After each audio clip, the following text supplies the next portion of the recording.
നമ്മൾ ഈ സോഷ്യൽ മീഡിയയിൽ പോസ്റ്റേഴ്സ് അതുപോലെ തന്നെ വീഡിയോസ് ഒക്കെ അപ്ലോഡ് ചെയ്യുന്ന സമയത്ത് ഈ ഓഡിയൻസ് എന്ന് പറയുന്നത് ഒരു ഇമ്പോർട്ടന്റ് ആയിട്ടുള്ള കാര്യമാണ് അല്ലേ?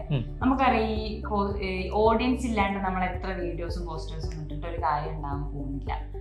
പിന്നെ ഈ ഓഡിയൻസിൽ തന്നെ പലതരം കാറ്റഗറീസ് ഉണ്ട്. അതായത് ഇപ്പോ ഓരോ തരം ഏജ് കാറ്റഗറീസ് തന്നെ പലതരം ഓഡിയൻസ് ആണ് അല്ലെ? അപ്പൊ അതായത് നമ്മൾ ഏതൊക്കെ ഓഡിയൻസ് ഉണ്ട്, എത്ര കാറ്റഗറിയിലുള്ള ഓഡിയൻസ് ഉണ്ട് എന്നൊക്കെ ഉള്ള ഒരു കാര്യം നമ്മളൊന്ന് അറിഞ്ഞിരിക്കണം. ഇപ്പോൾ ഫോർ എക്സാമ്പിൾ പറയുകയാണെങ്കിൽ ഇപ്പോൾ നമ്മൾ ഒരു ബിസിനസ് തുടങ്ങി, ഒരു ഡ്രസ്സിന്റെ ഒരു ടെക്സ്റ്റൈൽ ഷോപ്പ് തുടങ്ങി, അത് ഫോക്കസ് ചെയ്യുന്നത് മെൻസിനെ ആണെങ്കിൽ അതൊരിക്കലും അതിന്റെ ഓഡിയൻസ് എന്ന് പറയുന്നത് ഫീമെയിൽസ് ആവില്ല അല്ലെ? അത് ടാർഗറ്റ് ചെയ്യുന്ന ഓഡിയൻസ് എന്ന് പറയുന്നത് കംപ്ലീറ്റ്ലി മെൻസ് തന്നെ ആകും. അതേപോലെ തന്നെ നമുക്ക് ഓരോന്നിനും ഓരോ തരം ഓഡിയൻസുകളുണ്ട്. ഇപ്പോൾ സ്റ്റുഡൻസ് എന്ന് പറയുന്നത് എഡ്യൂക്കേഷണൽ ഇൻസ്റ്റിറ്റ്യൂഷൻസിനെ സംബന്ധിച്ച് ഓഡിയൻസ് ആണ്.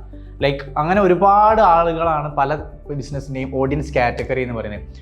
അപ്പോൾ ഓഡിയൻസ് കാറ്റഗറിയിൽ തന്നെ 3 തരം ഓഡിയൻസിനെ നമുക്ക് കാറ്റഗറൈസ് ചെയ്ത് മാറ്റി വെക്കാൻ പറ്റും. ഫസ്റ്റ് വൺ എന്താണെന്ന് വെച്ചാൽ നോ അവെയർ. അവർക്ക് പ്രോബ്ലം അറിയില്ല, അവർക്ക് പ്രൊഡക്റ്റ് അറിയില്ല, അവർക്ക് സർവീസ് അറിയില്ല, ഒന്നിനെ കുറിച്ചും അറിയാണ്ട് കയറി വരുന്ന കുറച്ച് ആളുകളാണ് നോ അവെയർ കാറ്റഗറിയിൽ വരുന്ന ഓഡിയൻസ്. സെക്കൻഡ് വണ്ണിൽ വരുന്നവർക്ക് പ്രോബ്ലം അറിയാം, പക്ഷെ പ്രൊഡക്റ്റും അറിയില്ല, സർവീസും അറിയില്ല. അതാണ് പ്രോബ്ലം അവെയർ എന്ന് പറയുന്ന second category. And third one problem അറിയാം, പ്രൊഡക്റ്റ് അറിയാം, ബട്ട് അവർക്ക് വേണ്ടത് അവർക്ക് അറിയാത്ത സർവീസാണ്. സോ ഇങ്ങനെ 3 തരം ഓഡിയൻസിൻ്റെ കാറ്റഗറീസിൽ തന്നെയുണ്ട്. അപ്പോൾ ഇവരെ എല്ലാവരെയുമാണ് നമ്മൾ പഠിക്കേണ്ടത്. അതായത് മാർക്കറ്റിൽ നമ്മൾ ഫേസ് ചെയ്യാൻ പോകുന്ന ഓഡിയൻസിൽ വരുന്ന കാറ്റഗറീസ് എന്ന് പറയുന്നത് ഈ 3 സെക്ഷൻസ് ആണ്. സോ നമ്മൾ ഇവർക്ക് വേണ്ടിയുള്ള കാര്യങ്ങളും അതുപോലെ തന്നെ ഇവർക്ക് വേണ്ട സർവീസുകൾ, ഇവരുടെ ഡൗട്ട്സ് ക്ലിയർ ചെയ്യാനുള്ള കൂടുതൽ കാര്യങ്ങളൊക്കെയാണ് നമ്മൾ നൽകേണ്ടത്. ഇപ്പോൾ നമ്മുടെ ബിസിനസ് ത്രൂ ആണെന്നുണ്ടെങ്കിലും നമ്മുടെ സർവീസ് ത്രൂ ആണെന്നുണ്ടെങ്കിലും നമ്മൾ മാക്സിമം ഈ ഓഡിയൻസിന് വേണ്ടിയിട്ടാകണം നമ്മൾ ഇങ്ങനെ ഓരോ കാര്യങ്ങളും പുതിയ പുതിയ ഐഡിയാസ് നമ്മൾ ഡെവലപ്പ് ചെയ്യേണ്ടത്.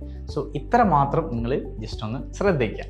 സോ ഇതുപോലുള്ള കൂടുതൽ ഇൻഫോർമേറ്റീവ് ആയിട്ടുള്ള വീഡിയോസിനും കെൻമിയുടെ online and offline digital marketing കോഴ്സിനെ കുറിച്ച് കൂടുതൽ അറിയാനും അഡ്മിഷൻ എടുക്കാൻ ഡിസ്ക്രിപ്ഷനിൽ കാണുന്ന നമ്പറിൽ ഇപ്പോൾ തന്നെ കോൺടാക്ട് ചെയ്യും.